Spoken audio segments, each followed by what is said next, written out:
मैं हूं कविता सिंह। महाराष्ट्र सदन से आप देख रहे हैं हमारी एक खास पेशकश, क्योंकि पूरे देश की निगाहें इस वक्त महाराष्ट्र पर टिकी हुई है। चुनाव जरूर कर्नाटक में होना है अगले महीने, लेकिन महाराष्ट्र में बड़ा खेला होने वाला है। राजनीतिक गलियारों में दरअसल इसी बात को लेकर चर्चा है कि सीएम का चेहरा बदल सकता है। एकनाथ शिंदे की कुर्सी जो है वो खतरे में है। और संकेत कहां से मिले? दरअसल इसके एक नहीं, दो नहीं, पूरे 6 सियासी संकेत मिले। सबसे पहले तो एकनाथ शिंदे एकाएक सतारा चले गए और ये कहा गया कि 3 दिन की वो छुट्टी पर गए हैं। हालांकि अब वो कह रहे हैं कि वो डबल ड्यूटी पर निकले थे। ये पहला संकेत सामने आया। दूसरा संकेत आपको बताते हैं, अमित शाह का दौरा हुआ। तीसरा संकेत था जब संजय राउत ने सामना के जरिए बड़ा हमला बोल दिया और ये कहा कि एकनाथ शिंदे का डेथ वारंट जारी हो चुका है, कभी भी उनकी कुर्सी अब जा सकती है, ये उन्होंने कहा। उसके बाद देवेंद्र फडणवीस के पक्ष में जिस तरीके से नागपुर में इसी तरीके से दीवारों पर पोस्टर लगे हुए थे और ये कहा गया था कि भावी सीएम है ये। हालांकि बाद में उन्होंने इसी बात का खंडन किया, हाथ जोड़कर ये निवेदन किया कि जिसने भी ये पोस्टर लगाए हैं वो कृपया ये पोस्टर उतार ले, क्योंकि सीएम का चेहरा अगले साल जब विधानसभा चुनाव होगा तो भी एकनाथ शिंदे ही रहेंगे, ये उनकी तरफ से कहा गया है। उसके बाद देखिए पांचवा संकेत कहां से सामने आया। पांचवा संकेत इस तरीके से सामने आया कि अजीत पवार खुद सामने आया। उन्होंने कहा कि मैं 100% दावेदारी पेश करता हूं अपनी सीएम पद के लिए, अगले साल नहीं बल्कि इसी साल। और सबसे बड़ी बात तो ये रही कि अब शरद पवार भी कूद पड़े हैं इस पूरे घमासान में और उन्होंने ये कह दिया है कि रोटी पकाने के लिए वक्त पर उसे पलटना बहुत जरूरी हो जाता है, वरना कच्ची रह जाती है, कड़वी रह जाती है, ये कहा है उन्होंने। इसके अलावा किस तरह के संकेत, पूरा पैनल मेरे साथ मौजूद है। तो महाराष्ट्र में जो कुछ भी होगा, क्योंकि सुप्रीम कोर्ट का याद करिए, सुप्रीम कोर्ट का फैसला भी आना है, 9 महीने से सुनवाई चल रही है। अगर 16 विधायक अयोग्य ठहराए जाते हैं, जिनमें से एक एकनाथ शिंदे खुद है, तो फिर किस तरीके से तस्वीर पलट सकती है और क्या इसीलिए बीजेपी प्लान बी की तैयारी कर रही है, ये समझने की कोशिश करेंगे। पूरा पैनल मेरे साथ मौजूद होगा। शुरुआत कर लेते हैं इस वक्त की हेडलाइंस के साथ।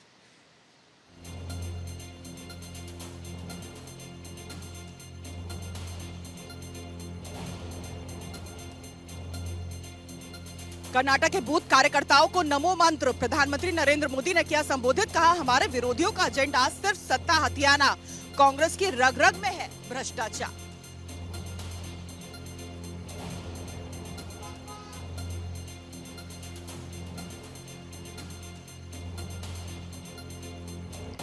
बिहार में अब आनंद मोहन पर राजनीति गरमाई। बाहुबली आनंद मोहन सहरसा जेल से रिहा। 1994 में गोपालगंज के तत्कालीन डीएम की हत्या के दोषी, मिली थी उम्र कैद की सजा। पंजाब के पूर्व सीएम प्रकाश सिंह बादल को अंतिम विदाई। बादल गांव में हुआ अंतिम संस्कार। बीजेपी अध्यक्ष नड्डा भी हुए शामिल। अतीक के काले कारनामों का एक और कच्चा चिट्ठा। डॉन के ससुर के घर छापेमारी के दौरान पुलिस को मिली डायरी। माफिया के कई करीबियों के नाम है दर्ज इसमें। और ऑपरेशन कावेरी के तहत सूडान से मुंबई लौटे करीब 250 भारतीय तिरंगा लहराकर किया खुशी का इजहार। प्रधानमंत्री का किया शुक्रिया अदा।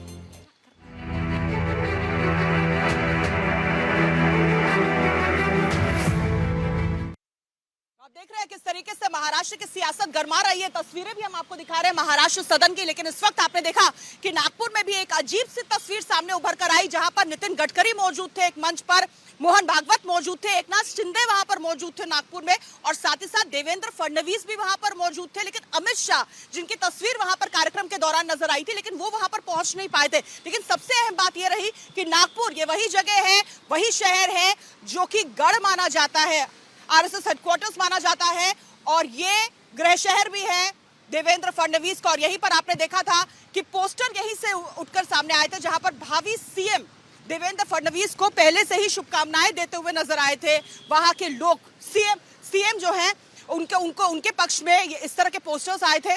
अब वहां पर ये तस्वीरें उभर कर सामने आ रही हैं। इस सब के बीच किस तरीके से सियासत गरमा रही है और क्या है इसके मायने, ये समझ लेते हैं एक रिपोर्ट के जरिए।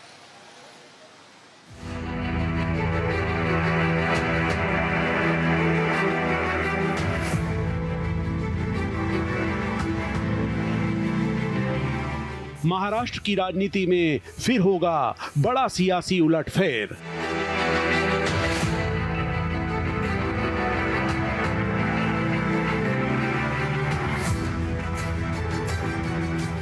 शरद पवार का संकेत, अब देरी से नहीं चलेगा काम।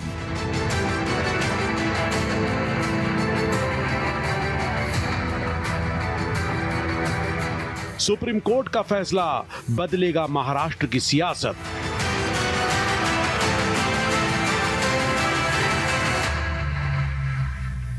महाराष्ट्र में पोस्टर वार, अजीत पवार के बाद देवेंद्र फडणवीस का पोस्टर।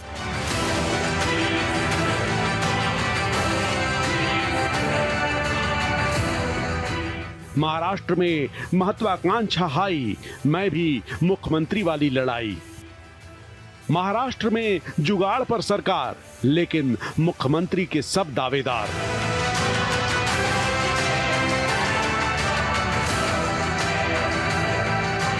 हेमंत विश्व शर्मा की राहुल गांधी को चुनौती।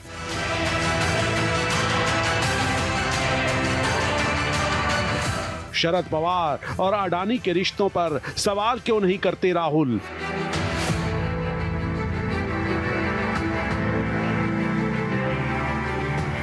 महाराष्ट्र की राजनीति में सब गड़बड़ झाला, किसने बदला पाला।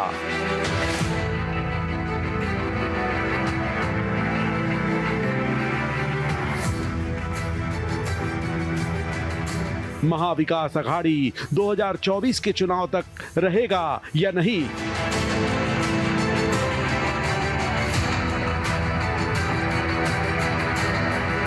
कौन बनेगा महाराष्ट्र का अगला मुख्यमंत्री।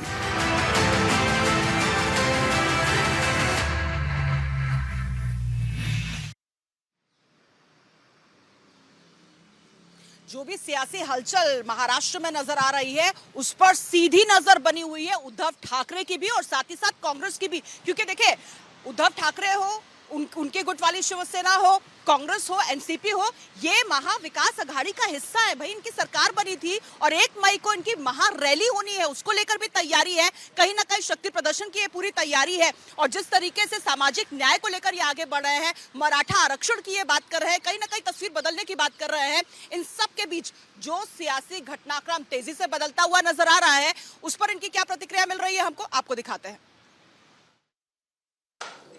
एकनाथ शिंदे साहब ये महाराष्ट्र के ऐसे मुख्यमंत्री है कि जिन्होंने कभी छुट्टी नहीं ली।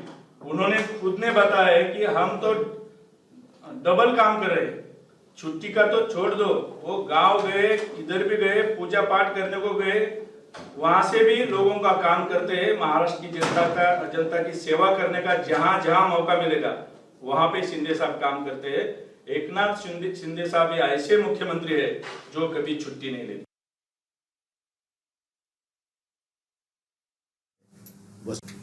महाराष्ट्र में झूठ मूठ की सरकार बनी हुई है, वसूली और भ्रष्टाचार करने वाली, कर्मचारी के ट्रांसफर में भी पैसे खाने वाली सरकार बनी है, जनता के पैसे लूटने वाली सरकार बनी है।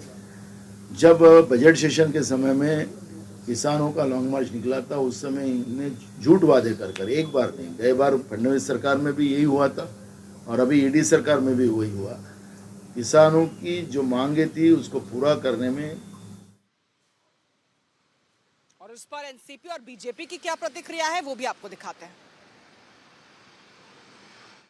तो जो हमने बैनर लगाया है ये हमारे पार्टी राष्ट्रवादी कांग्रेस का ही नहीं बल्कि महाराष्ट्र की तमाम जनता का मन में ये इच्छा है कि अजीत पवार महाराष्ट्र के मुख्यमंत्री बने, क्योंकि जिस हिसाब से जो सत्ता में अभी पार्टी है जैसे शिंदे गठ हुआ, बीजेपी हुआ, तो इन्होंने जो महाराष्ट्र का लेवल गिराया है पूरे देश में, ये सारी जनता के सामने ही है। अरे बैनर तो तुम भी लगा सकता है, तुमको मुख्यमंत्री होना है। हर पार्टी के नेता के फॉलोअर्स है, उनको लगता है अपना आदमी मुख्यमंत्री होना चाहिए, पंतप्रधान होना चाहिए। और अजीत दादा तो बड़ा नेता है इस राज्य का और एनसीपी का, तो उनके फॉलोअर ने वैसा बैनर लगाना उसमें क्या गलत है। अभी ये देखो, मुख्यमंत्री ईमानदारी से काम करते हैं और उनको कौन क्या बोलता है उससे लेन देन नहीं। वो छुट्टी पे होके भी वहाँ से वो मंत्रालय को डायरेक्शन दे के फाइल क्लियर करना, वो जो लॉन्ग मार्च था वो उसका इशू टैकल करना, वो काम में लगे। ऐसे बेबुनियाद बातें करने वालों के प्रति उनका ध्यान भी नहीं जाता है, वो काम को महत्व देते हैं और इसलिए हमारी सरकार काम करती है। कौन क्या बोलता है उसके ऊपर अपना वक्त बिगाड़ते नहीं। और आपको बताते हैं इसी पर चर्चा के लिए पूरा पैनल मेरे साथ मौजूद है। किशोर तिवारी प्रवक्ता शिवसेना हमारे साथ मौजूद हैं, दिनेश सिंह बीजेपी नेता हमारे साथ कुछ ही वक्त में जुड़ने वाले हैं, अनुज आत्रे कांग्रेस नेता मेरे साथ हैं, ब्रजमोहन श्रीवास्तव प्रवक्ता एनसीपी भी हमारे साथ हैं और साथ ही साथ संजय चड्ढा वरिष्ठ अधिवक्ता सुप्रीम कोर्ट मेरे साथ इस वक्त मौजूद है। सबसे पहले हम रुक करना चाहेंगे किशोर तिवारी जी का। किशोर जी, आखिर क्या चल रहा है भीतर जो कि बाहर अब तक नजर नहीं आ रहा है? क्या इंतजार सिर्फ सुप्रीम कोर्ट के फैसले का है? नहीं, ऐसा कुछ नहीं है। मैं एक बात आपको क्लियर कर देता कि महाराष्ट्र के अंदर विपक्ष एक है। अब बीजेपी घबरा गई है और बीजेपी इस प्रकार के इशू निकालते रहती है और एकनाथ शिंदे वाला प्रयोग उनका बुरी तरह फेल हो गया, जिसको लेकर सेंट्रल लीडरशिप चाहती है कि उनको उनसे कैसा पीछा छुड़ाया जाए, तो उसके लिए ये प्रयत्न है। और जहां तक आपने बोला ये सीएम वगैरह के बैनर वगैरह, तो हमारे इसमें कोई कंफ्यूजन नहीं है। अजित पवार जी ने तो स्पष्ट कर दिया है कि मैं क्या एफिडेविट पे लिख के दूं, लेकिन एक पॉलिटिकल एनालिस्ट भी ये विचार करेंगे कि महाराष्ट्र के अंदर बीजेपी और एकनाथ शिंदे वाली जो सरकार है उनके परफॉर्मेंस के वजह से वो पूरे फिट गए हैं और नॉन फंक्शनल गवर्नमेंट है और महाविकास आघाड़ी की जो सभाएं हो रही और उद्धव जी को जो सपोर्ट मिल रहा है उससे ऐसा लगता है कि महाविकास आघाड़ी प्रचंड बहुमत से चुन के आएगी आने वाले विधानसभा के चुनाव में और लोकसभा के अंदर भी यहाँ से महाविकास आघाड़ी। किशोर जी क्या आपने सुना जब एकनाथ शिंदे गुट के नेता ही ये कह रहे थे कि अभी भी आपकी पार्टी के 13 विधायक संपर्क में है, वो भी आने को तैयार है उस तरफ। इस तरह की स्थिति होती है तो आने वाले वक्त में भी आपके लिए मुश्किल है। अभी पिछले साल ही अब तक की महाराष्ट्र की सबसे बड़ी बगावत हो चुकी है। नहीं, बगावत और लोगों का जनमत इसमें बहुत फर्क है। और ये तो पिछले एक साल से ही बोल रहे कि 13 लोग और आ रहे, 14 लोग बहुत आ रहे। जो गद्दार थे वो चले गए, जो ईडी को डरते थे वो चले गए, सीबीआई के चक्कर में चले गए, प्रलोभन में चले गए।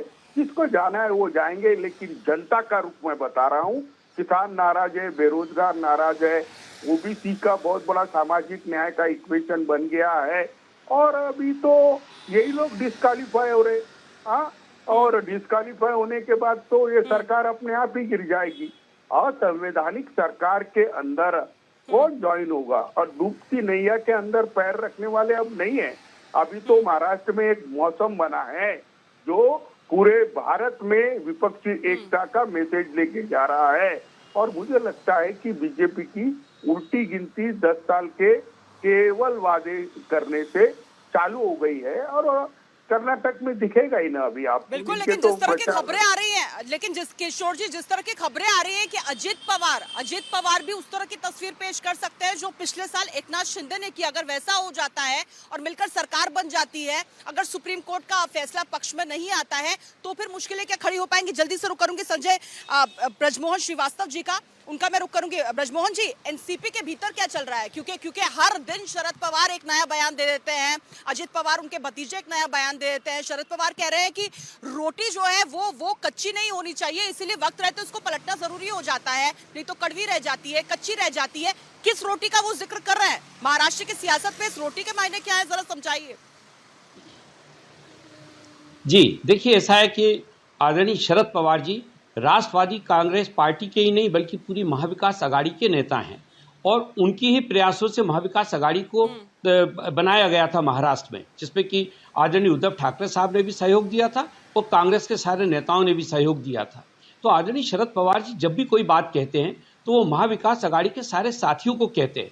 इसके अलावा इस समय महाराष्ट्र में मुद्दा ये आ गया है कि जिस प्रकार से महाविकास आघाड़ी की रैलियां हो रही हैं उसमें लाखों लाख लोग उनके समर्थन में आके सहयोग दे रहे हैं। इस बात से भारतीय जनता पार्टी का जो केंद्रीय नेतृत्व है वो बहुत पूरी तौर से परेशान हो गया है, क्योंकि महाराष्ट्र में 48 लोकसभा की सीटें हैं और जो वर्तमान हालात है इसको देख के ऐसा लगता है कि भारतीय जनता पार्टी आने वाले 2024 के चुनाव में महाराष्ट्र में 3 या 4 अगर लोकसभा की सीटें जीत जाए तो बहुत बड़ी बात होगी। इस बात को लेकर केंद्रीय जो नेतृत्व है भारतीय जनता पार्टी का वो बहुत परेशान है और इसी बात को लेकर वो आदरणीय देवेंद्र फडणवीस साहब और आदरणीय एकनाथ शिंदे के बारे में भी विचार मंथन कर रहा है कि इन लोगों ने ये फैसला लिया तो लिया क्यों।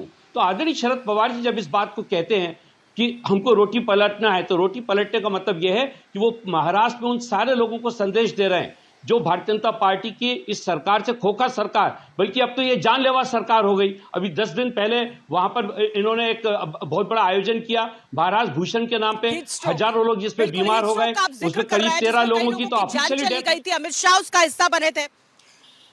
बिल्कुल बिल्कुल, लेकिन बीजेपी की तरफ अमित से शाह कहा साहब गया उस कि अगर समय NCP उपस्थित चाहेगी थे, तो हमें वो जानलेवा सहयोग सरकार चाहिए। थी।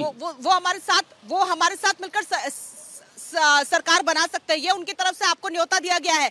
क्या उस न्योते पर एनसीपी राजी है? ये न्योता दिया किसने, ये तो बीजेपी की बताइए। तरफ से। हमारी जब हम लोग खुल के साथ, मुझे नहीं मालूम कि बीजेपी के किस नेता ने ये न्योता दिया और किसको दिया। आदरणीय शरद पवार जी इस मामले में स्पष्ट कर चुके हैं, आदरणीय अजीत दादा पवार साहब इस मामले में कह चुके हैं, और राष्ट्रीय प्रवक्ता के रूप में मैं भी इस बात को कह रहा हूं कि इस प्रकार का ना कोई न्योता है, ना महाविकास आघाड़ी का कोई भी घटक भारतीय जनता पार्टी के साथ जाने वाला है, ना हमारी पार्टी का कोई नेता भारतीय जनता पार्टी के साथ जाने की बात सोचता है। क्योंकि जब हमको एक नेचुरल तरीके से सत्ता मिलेगी तो हम क्यों इस प्रकार का कोई फैसला करेंगे। वो पूरी जनता इस समय, महाराष्ट्र की पूरी जनता भारतीय जनता पार्टी के खिलाफ है, एकनाथ शिंदे साहब के खिलाफ है। ये काम नहीं कर पा रहे हैं, इनके विधायकों में झगड़ा हो रहा है, आपस में इन लोगों की बोलचाल बंद है।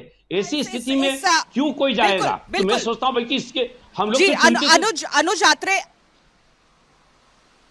ठीक, अनुज आत्रे जी को भी चर्चा में शामिल करना चाहूंगे। अनुज जी, आपने सुना कल हिमंता बिस्वा शर्मा ने बहुत बड़ी बात कह दी। वो ये कह रहे हैं कि राहुल गांधी हम सब पर तो वार कर रहे थे, चाहे मुझ पर कर रहे हैं, गुलाम आजाद पर कर रहे हैं, लेकिन फिर शरद पवार का वो जिक्र क्यों नहीं करते हैं? अगर उनको अडानी को लेकर ही घेरना है बीजेपी को, तो फिर वो क्यों नहीं सवाल पूछते शरद पवार से कि शरद पवार के क्या संबंध है अडानी के साथ? 20 अप्रैल को जो बंद कमरे में मुलाकात हुई थी 2 से 3 घंटे तक दोनों के बीच, उसको लेकर फिर आपत्ति क्यों नहीं है? क्योंकि हमको तो कोई आपत्ति नहीं है उस मुलाकात पर, राहुल गांधी को आपत्ति क्यों नहीं है? देखिए, भारतीय जनता पार्टी ने सहूलियत की सियासत का इल्जाम लगा रहे हैं आप पर। मैं जवाब देता हूं। भारतीय जनता पार्टी ने अपने कुछ नेताओं को आज अपने पद की गरिमा के अनुरूप काम करने के लिए नहीं बिठा रखा, जबकि वो सीधे तौर पर एक ट्रोल नेता के तौर पर जिस तरह से बर्ताव कर रहे हैं, देख करके बहुत दुख होता है। देश की जनता और जिस प्रदेश की जनता ने उनको एक सबसे प्रमुख जो है ओहदे पर बिठाया हो, आप अपना काम तो ठीक से कर नहीं रहे हैं, अपना प्रदेश तो ठीक से संभाल नहीं रहे हैं, लेकिन लगातार जो पोलराइजेशन की जो एजेंडा भारतीय जनता पार्टी ने चला रखा है उसको बढ़ावा देने के लिए और इस देश में जो है आपसी वैमनस्य खराब करने के लिए, आपसी कटुता बढ़ाने के लिए, उन सब चीज़ों के लिए अगर किसी का नाम आता है तो इनका नाम हेमंत बिस्वा शर्मा जी का चुनिंदा प्रमुख नेताओं में नाम आता है। लगातार आसाम के ऊपर जो है जिस तरह से आसाम में, आपको इस बात पर नहीं है ना अनुज जी, आपत्ति तो नहीं हुई ना इस बात को लेकर कि क्यों शरद पवार ने मुलाकात की अडानी से, गौतम अडानी से 20 अप्रैल को? आपत्ति तो नहीं है? देखिए, शरद पवार जी अपनी पार्टी की, उनकी एक स्वतंत्र राजनीतिक दल है, नेशनलिस्ट कांग्रेस पार्टी के वो अध्यक्ष हैं। वो किससे मिलते हैं, क्यों मिलते हैं, उससे हमारा कोई लेना देना नहीं है। और गौतम अडानी जी से मुलाकात को लेकर के भी कोई बहुत बड़ी बात नहीं है, सब लोगों से मिलते रहते हैं। तो प्रधानमंत्री जी से भी उनके बड़े अच्छे घनिष्ठ संबंध हैं। उनके हवाई जहाज में जब वो मुख्यमंत्री थे बैठे हुए, तमाम सोशल मीडिया पे, इंटरनेट मीडिया पे तस्वीरें आती हैं किस किस तरीके से उनके ऊपर अभी बार बार राहुल गांधी जी ने प्रश्न लगाए, उनके प्रश्नों का जवाब तो दिया नहीं। जिस गौतम अडानी के ग्रुप की वजह से इस देश की साख पे बट्टा लगा, जो इतना बड़ा 16 लाख करोड़ रुपए का जो एक बहुत बड़ा स्कैम हुआ, जिसकी वजह से इस देश के करोड़ों निवेशकों को जो नुकसान हुआ, उनके नुकसान की चिंता करने की जगह जब राहुल गांधी जी बार बार और उनके पीछे तमाम 17 विपक्षी दल जो है मांग करते हैं, की बात कर रहे थे, उसी पर तो शरद पवार कह रहे थे कि उसकी जरूरत नहीं है अभी। वो यही तो कह रहे थे कि पहले जो जिस तरीके से घेरा जाता था बाकी उद्योगपतियों को, पहले टाटा बिरला के नाम पर सरकार को परेशान किया जाता था, वही हाल अडानी अंबानी का हो चला है। यही तो वो कह रहे थे। और यही बात तो हिमंता बिस्वा शर्मा भी कह रहे थे कि हमें कोई आपत्ति नहीं है मुलाकात को लेकर, मुलाकातें होती रहेंगी, लेकिन ये जो सिलेक्टिव टारगेट करने की जो रणनीति है कांग्रेस की, इसका तो जवाब देना पड़ेगा, ये कह रहे हैं वो। मेरी बात आपने बीच में रोक दी। सेलेक्टिव टारगेट कोई नहीं किया जा रहा है, उनको टारगेट नहीं किया गया बिना बात पे। जब इस देश के करोड़ों निवेशकों का जब नुकसान हुआ और इस देश की सारी संपत्तियों को, सारी तमाम जो है संस्थाओं को एक ही ग्रुप के हाथों में जब गिरवी रखवाने का काम यह भारतीय जनता पार्टी करेगी, तो निश्चित तौर पे कांग्रेस पार्टी और राहुल गांधी जी उस बात को लेकर चिंतित होंगे। क्या कारण है कि आप जमीन से लेकर के, जल से लेकर के और आकाश से लेकर के हर चीज जो है। इस पर कुछ कहना चाहते हैं? जी जी अनुज जी, उनकी भी प्रतिक्रिया ले लेते हैं जी। ब्रजमोहन जी, मैं एक्चुअली ये कहना चाह रहा था इसमें कि आदरणीय हेमंत शर्मा जी ने राहुल जी से तो प्रश्न पूछ लिया, एक बार वो आदरणीय मोदी जी से भी पूछते कि मोदी जी क्यों नहीं बताते देश को कि उनका और गौतम अडानी साहब के बीच का क्या संबंध है, थोड़ा उनसे भी पूछ लें। इस पे वो ट्वीट करवा दें आदरणीय मोदी जी से, तो मैं सोचता हूं कि शायद एक बेहतर परंपरा शुरू हो जाएगी। इस रिश्ते की जांच की मांग तो पूरा देश कर रहा है कि ये रिश्ता क्या कहलाता है। आप ये कह रहे हैं कि ठीक है मुलाकातें हैं, शरद पवार की भी मुलाकातें हो रही हैं, उनकी भी मुलाकातें हो रही हैं, इस पर आपत्ति तो नहीं होनी चाहिए कम से कम। संजय चड्ढा जी, वरिष्ठ अधिवक्ता सुप्रीम कोर्ट, हमारे साथ मौजूद है। संजय जी, इस तरह का जो मामला होता है, अभी 9 महीने तक हमने देखा सुनवाई हुई है, अभी 50-50 का मामला चल रहा है, ऐसे फैसले में किन किन बातों को आधार बनाया जा सकता है लेते वक्त फैसला? ये देखिए, कई महत्वपूर्ण पॉइंट हैं जिनको जो सरकार है, जो सरकार है उसको ये देखना होता है, उनके जो पक्ष हैं उसको देखना होता है, और उसके बाद जो कानूनी तौर पे इस चीज का अवलोकन किया जाता है कि क्या जो जिस वक्त ये डिसीजन लिया गया था उस वक्त क्या सूरत हाल थी, हॉर्स ट्रेडिंग का मामला है उसको देखा जाएगा, और तमाम जितने भी साक्ष्य समक्ष रखे जाएंगे कोर्ट को उसको देखा जाता है, और उसके आधार पे ये फैसला लिया जाएगा, पर स्पष्ट हो जाएगा कुछ ही दिनों की बात। बिल्कुल, राज्यपाल ने कहीं जल्दी तो नहीं कर दी निमंत्रण देने में, ये एक बड़ा पहलू है। और अगर अयोग्य घोषित कर दिया जाता है 16 विधायकों को, जिसमें एकनाथ शिंदे खुद शामिल हैं, तो फिर मुश्किलें किस तरीके से उनकी बढ़ सकती हैं। और अगर चेहरा बदलने की बात हो रही